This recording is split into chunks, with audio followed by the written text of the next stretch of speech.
Hello friends, welcome to சமைக்கலாமா channel. வணக்கம். இன்னைக்கு வந்து பாலில் இருந்து எப்படி க்ரீம், வெண்ணெய், நெய் எடுக்கிறது அப்படிங்கிறத காமிக்க போகிறேன் உங்களுக்கு. இப்போது அதுக்கு ஸ்டவ் ஆன் பண்ணிவிட்டு 1/2 லிட்டர் பால் அதை நான் ஸ்டவ்வில் வைக்கிறேன். அதை எப்படி காய்ச்சி எடுக்கணுன்ட்டு சொல்கிறேன் உங்களுக்கு. ஸ்டவ்வில் வச்சுருக்குறோம், அது பொங்கி வரட்டும், நான் காமிக்கிறேன்.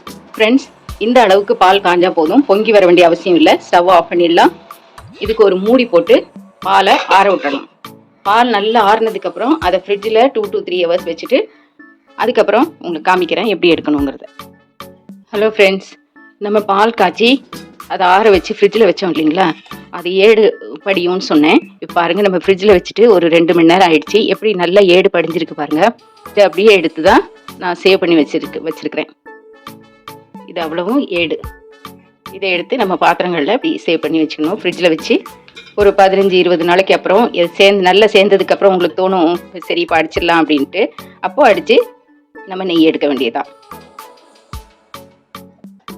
பார்த்தீங்களா ஃப்ரெண்ட்ஸ், ஒரு நாளைக்கு இவ்வளோ க்ரீம் வந்து கிடைக்கிது நமக்கு. எனக்கு வந்து ஒரு 20 days ஆகும்போது இந்த பாத்திரம் நிறைஞ்சிரும். அப்போ அடித்து நான் நெய்யை எடுத்து வச்சுருவேன். இதே மாதிரி தான் நீங்களும் பாலை வாங்கி நான் சொன்ன மெத்தடில் காய்ச்சி ஆற வச்சு அப்படியே ஃப்ரிட்ஜில் வச்சுருங்க.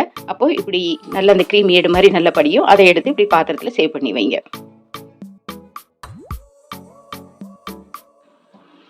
ஃப்ரெண்ட்ஸ், நான் உங்களுக்கு காமிச்சேன்ல எப்படி அந்த க்ரீம் எல்லாம் சேர்த்து வைக்கணும் அப்படின்னு சொல்லிட்டு.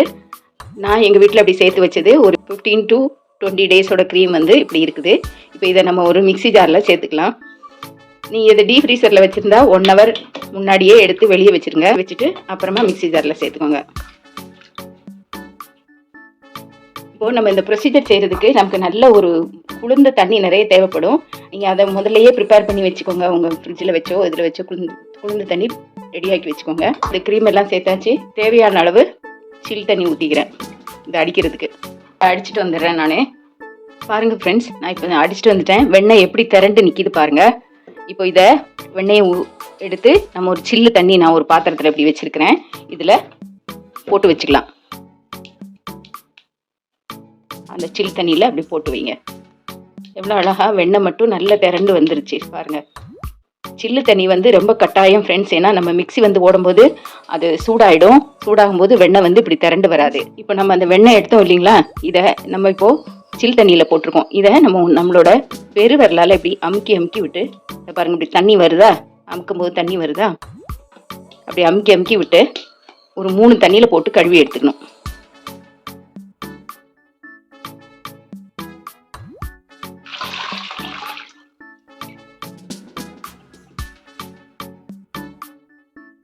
இது வெண்ணெய் வந்து நீங்கள் நெய்யாகவும் உருக்கிக்கலாம், வெண்ணெயாகவும் அப்படியே வச்சு யூஸ் பண்ணாலும் அப்படியே யூஸ் பண்ணிக்கலாம். உங்களுக்கு எப்படி விருப்பமோ அப்படி. எவ்வளோக்கு எவ்வளோ உங்களால் அந்த தண்ணியை எடுக்க முடியுமோ அவ்வளோக்கு அவ்வளோ எடுத்துங்க. அது நல்லது. ஆயிடுச்சு ஃப்ரெண்ட்ஸ். இப்போது இதை நெய்யாக உருக்கிடலாம்.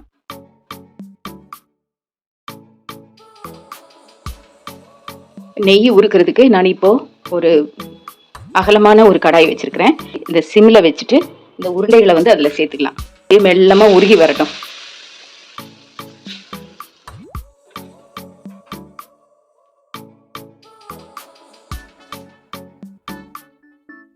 இப்போ பாருங்க ஃப்ரெண்ட்ஸ், நம்ம வச்ச அந்த பால்ஸ் 3 அப்படி உருகி இப்படி நுர கூட்டி இப்படி வருது இல்லைங்களா. 2 கல் உப்பு, கல் உப்பு 2 கல்லும் ஒரு 5-6 வெந்தயமும் அப்படி போடணும். இது எதுக்குன்னா, வெந்தயம் வந்து நமக்கு அந்த கலரை அப்படியே கலரையும் டெக்ஸ்சரையும் அப்படி கொடுக்கறதுக்கும், அந்த உப்பு வந்து நெய்யையும் தண்ணியையும் தனித்தனியாக பிரிச்சும் கொடுக்கும். அதுக்கு தான் இதை சேர்க்கணும். கண்டிப்பாக இதை சேருங்க. உங்களுக்கு அந்த கடையில் வாங்குற அந்த நெய்யோட அப்படியே அந்த பதம் கிடைக்கும். உங்களுக்கு கொஞ்சம் கொஞ்சமாக ஆற்றி விடுங்க. அப்போ உங்களுக்கு தெரியும் அதோட டிஃப்ரென்ஸ். நான் வரும்போது காமிக்கிறேன்.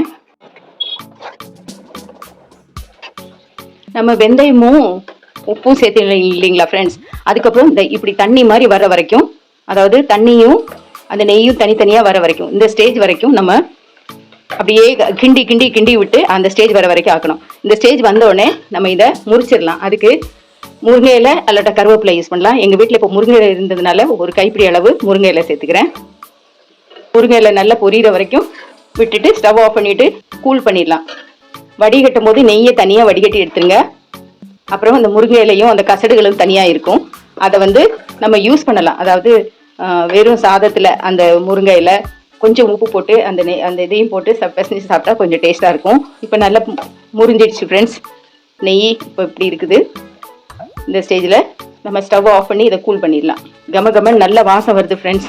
அது நம்ம வீட்டிலையே நம்ம கிட்ட இருந்து இதை செய்கிறதுனால ரொம்ப ஆரோக்கியமானது உடலுக்கு. நம்ம மார்க்கெட்டில் வாங்குறதெல்லாம் எப்படி இருக்கும்னு தெரியாது. நம்மளே செய்கிறதுனால நமக்கு மனசுக்கும் திருப்தி, அதே சமயம் குவாலிட்டி உள்ள நம்ம பொருளும் நமக்கு கிடைக்கிது. சரி ஃப்ரெண்ட்ஸ், இப்போ இது ஆயிடுச்சு. நான் இது ஸ்டவ் ஆஃப் பண்ணிவிட்டு அதை கூல் பண்ண வச்சிடுறேன். ஃப்ரெண்ட்ஸ், இப்போ நம்ம நெய் காய்ச்சி வச்சோம் இல்லைங்களா, அது ஆறிடுச்சு. அதை நம்ம ஒரு மெட்டல் ஃபில்டர் வச்சு ஃபில்டர் பண்ணிக்கலாம்.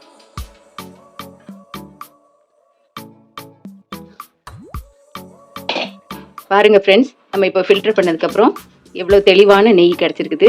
இது எப்படி இருக்கும்னு சொல்லிட்டு நான் உங்களுக்கு காமிக்கிறேன். நல்லா ஆறி செட் ஆனதுக்கப்புறம் காமிக்கிறேன். பாருங்க ஃப்ரெண்ட்ஸ், நம்மளோட பாலோட லாஸ்ட் அவுட்கம் இதுதான். நெய் நம்ம வீட்டிலேயே செஞ்ச சுத்தமான நெய் குழந்தைங்களுக்கு கொடுக்கலாம். யார் வேணாலும் சாப்பிடலாம். எல்டர் பீப்புளும் சாப்பிடலாம், எல்லாருமே சாப்பிடலாம். இதை அவ்வளோ ஆரோக்கியமானது, அவ்வளோ டேஸ்டானது. நீங்களும் உங்கள் வீட்டில் இந்த க்ரீம் எல்லாம் தூக்கி போடாமல், ஆடைகளை தூக்கி போடாமல் சேர்த்து வச்சு இது மாதிரி நல்ல நெய்யை சேர்த்து வச்சுக்கோங்க. வீடியோ உங்களுக்கு பிடிச்சிருந்ததுன்னா லைக் பண்ணுங்கள், ஷேர் பண்ணுங்கள், கமெண்ட் பண்ணுங்கள் அண்ட் சப்ஸ்கிரைப் பண்ண மறக்காதீங்க ஃப்ரெண்ட்ஸ்.